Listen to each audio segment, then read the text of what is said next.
देखिबा आमे relative clause. अच्छा रिलेटिव क्लॉज से कौन देछि तमे तळ गुडा को पढ़ी दबो मु खाली बुझे दउछि। All the morning Lencho Lencho पाखरे कि हु लागि परिबो who knew his field intimately एटी गोटे हाइपेन देख देला एठी गोटे हाइपेन देला एटा हला गोटे क्लॉज एटा को तमे रिलेटिव क्लॉज कहबो की क्लॉज कहबो रिलेटिव क्लॉज। रिलेटिव क्लॉज हबो दी प्रकार गोटे हबो नॉन डिफाइनिंग रिलेटिव क्लॉज गोटे हबो डिफाइनिंग रिलेटिव क्लॉज। ताले नॉन डिफाइनिंग आउ defining relative clause defining relative clause non defining relative clause जोटी आइडेंटिफाइड एंटीसीडेंट जोटी निजे आइडेंटिफाइड हो जाउ थाए सेडी रिलेटिव क्लॉज लगेले ता हुए नॉन डिफाइनिंग बुझे दबा तळु गले।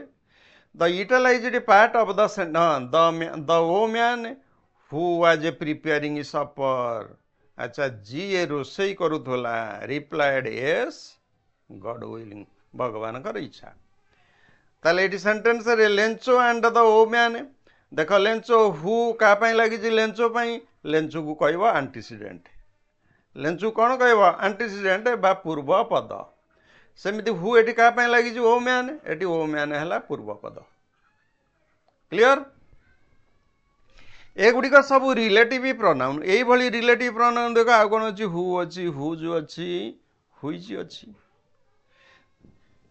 The relative clause in A and B are called non-defining relative clause because we are already know the identity of the person। आमे पर्सन टा किए जानी जाइछंती जनकर आइडेंटिटी जानिबा पई ना दिया जाय जानि देले एठी तो वुमेन अछि जे मा अछि मा तो सही जणे speaks to we don't need information in the relative clause। relative clause रे आमे इनफॉरमेशन किछि चाहुनु चिन्हिबा पई बरं गिव्स एक्स्ट्रा इनफॉरमेशन या अत्यधिक इनफॉरमेशन दोछि अधिक बळका किछि कहूछि। ताले non defining relative clause usually has a comma से कुछ जोड़ा का नॉन डिफाइनिंग रिलेटिव क्लॉज अब सेडा का separated from the main clause taking commas से कुछ कॉमा नै कि माने अलगा हेबे। आमे नॉन डिफाइनिंग रिलेटिव क्लॉज लिखिले हाउ वी राइट देम केमति लिखिबा आमे ता रूल फॉलो करिबा रूल से कुछ एमति आमे हाइपेन दे परिबा मझिरे कि नॉन डिफाइनिंग रिलेटिव क्लॉज रखिबा किम्बा ता आरंभ रु कमा आउ से यदि मझिरे थाए ता शेष रे कमा आउ यदि सेंटेंस शेष को थाए फुल स्टॉप दबा लिखिबा पई एतिकी नियम मने रखिबो हला।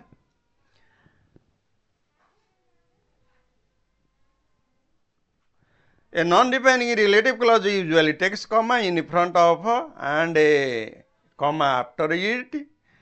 some writes a dash के एमती गोटे dash लिखती as in the story if the relative clause comes at the end of जदि end को रहिबो गोटे comma लागिबो last end टा full stop हो।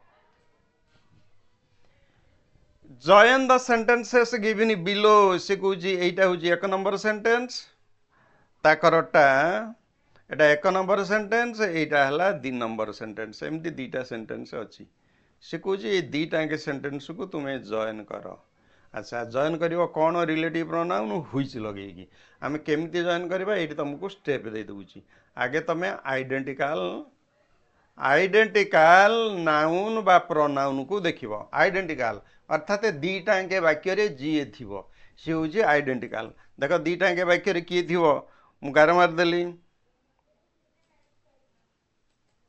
अच्छा जी थिबो तमे कोन करबो आइडेंटिकल टा को आगे चिनिबो I often go to Mumbai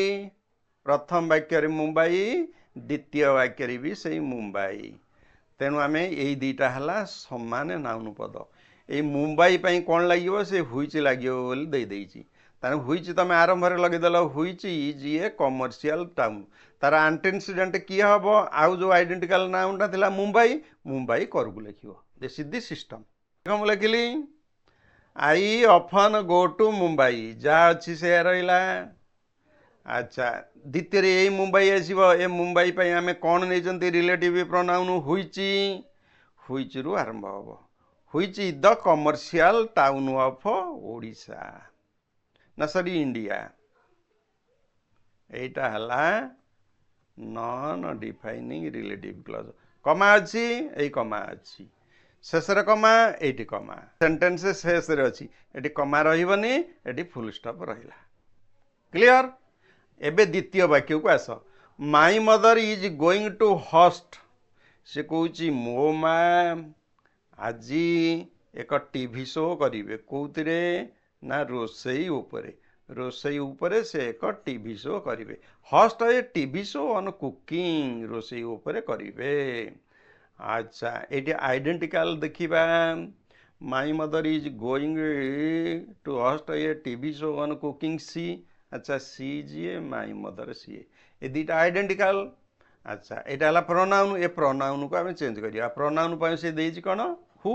तमें ये जगह हु लिखिदेने क्लज हो हु कुक्स वेरी वेल अच्छा कौट लिख तार आंटीसीडेंट किए तार आइडेंटिकल किए थिला माई मदर थिले ठीक यही जगह देखुच तो मुझे गार मारुची ठीक से जगह कि लिख कौ जगह यही जगह है यही जगह क्लजटी देख केमती लिखाई माई मदर है आंटीसीडेंट पूर्व पद ता करू किए क्लज क्लज मु लिखिली किए हु कुक्स वेरी वेल क्लज सैला कमा दिगला क्लज सैला क्लज आरंभ रू कमा दिगला अच्छा मेन क्लज राउ थिला कौन आउ एतिकी थिला is going to host a सेतिकी थिला ताकू जोड़ी देली is going to host a TV show on cooking लिखिदेव बुझीगला तो केमती जोड़ीगला आम पुणी जास अन्य तीन these sports persons are going to meet president their performance देख ये स्पोर्ट्स पर्सन सहित लिंक रही देयर ताले देयरटा हूँ कौन गोटे पोजेसिव्स अच्छा पोजेसिव्स थिले पोजेसिव रिलेटिव प्रोनाउन है हुज जदि हुज लगे ता सहित लगे किए नाउन फ्रेज लगी खाली हुज हो पार नहीं ताले आम जो लिखा टोटाली लिखा हुज परफॉर्मेंस क्लियर अच्छा हुज परफॉर्मेंस सहित ए क्लज रहीगला whose performance has been excellent अच्छा तार आंटीसीडेंट किए हम स्पोर्ट्स मैंने नाउनटा हम आंटीसीडेंट ताले केमती लिखा देख एबे स्पोर्ट्स मैंने जीए देयर परफॉर्मेंस सहित तार संपर्क अच्छी ये है आइडेंटिकल ताले मुझे लिखिदेली ताले प्रथमे आम कौन करुचंती आम प्रथमे आइडेंटिकल समाने नाउन फ्रेज देखुंत से गोटा को चेंज करके कौन करुचंती रिलेटिव प्रोनाउन दे देउछंती पुणी रिलेटिव प्रोनाउन देकी तीन ले कौन करुचंती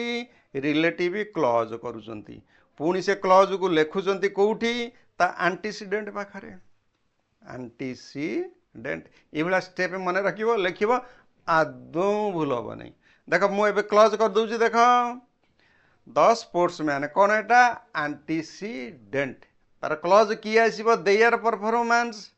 ताले whose performance has been excellent से वाक्यटी सरीगला से रिलेटिव क्लज देख कमा देछि ना नहीं कमा दिखाई अच्छा एबे मेन क्लज रो जहा थिला स्पोर्ट्स मैन पर जी अंश थिला एतिक अंश थिला are going to meet the president clear द्वितीय वाक्य चतुर्थ को जीवा चतुर्थ देख आइडेंटिकल किए अच्छी गॉड अच्छा हिज आईज गॉड सहित हिज आईज रो संपर्क ताने हिज आईज पॉजिटिव केस पे आम लिखा हुज हिज जगह कौन लिख हुज आईज ताने हुज आईज है रिलेटिव प्रोनाउन तार आंटीसीडेंट किए हम तार आंटीसीडेंट किए हम गॉड ताले गॉड पाखरे लिखा देख केमती लिखा Lencho prayed to God whose eyes see into our minds ये क्लज शेष